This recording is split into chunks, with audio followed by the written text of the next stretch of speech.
أعوذ بالله من الشيطان الرجيم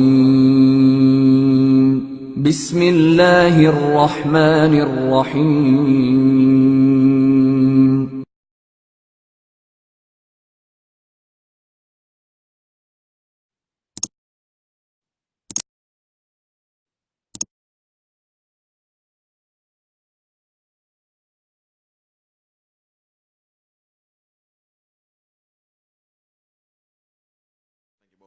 My question is, how do we understand the claim that Jesus, peace be upon him, was crucified on a cross, tree, or pole in light of Deuteronomy chapter 21, verses 22 and 23, and Galatians chapter 3, verse 13, which states that whoever is hung on a tree or pole or cross is cursed? Thank you.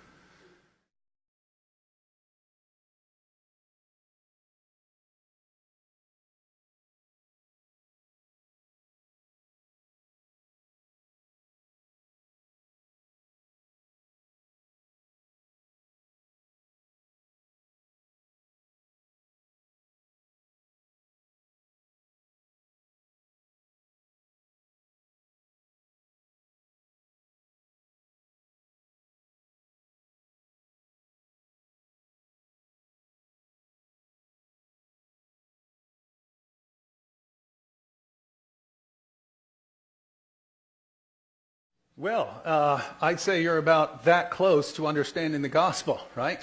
Because we know Jesus is righteous according to both the Bible and the Quran. Muhammad in the Hadith said that Satan touches everyone who comes into the world, but he couldn't touch Jesus or his mother. Everyone else, Muhammad, everyone, Satan could touch him, but not Jesus. And so, you're right. How do we reconcile our belief that Jesus was righteous with the Old Testament claim that anyone who's hung on a tree is cursed? And it seems that we would have to say that Jesus was cursed in spite of being righteous, and that's exactly what the gospel says, right? The one who is without sin became sin for us. So, if we left those things out, and you would wonder, oh, was Jesus cursed? Well, Jesus was righteous, and yet he was cursed. And notice he was hung on a tree according to Shabir as well. So he's under a curse according to both views on the stage tonight. And so if Jesus was under a curse, well, what do we do there? In Christianity, he's under a curse for a reason, right? He's under a curse for a reason because he's becoming a curse for us, right? So that we can be forgiven. As far as other interpretations, I guess he's under a curse because he was hung on a tree, but I don't know. Shabir's about to answer, so he can explain what he would think about Jesus being hung on a tree.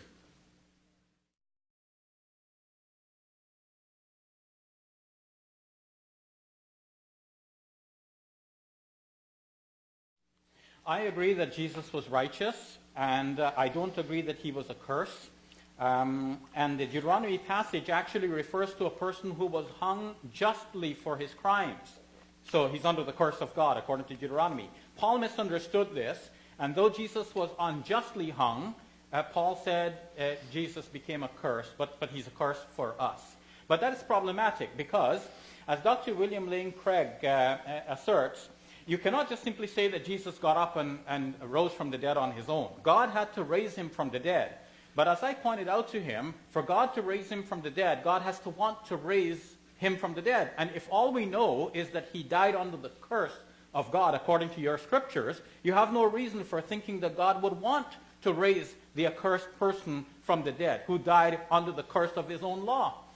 So you have a contradiction here, and it's a major one, and that's another reason for believing that Jesus was not raised from the dead, and it's better to think that he did not die in the first place. Again, thank you guys so much. Appreciate it.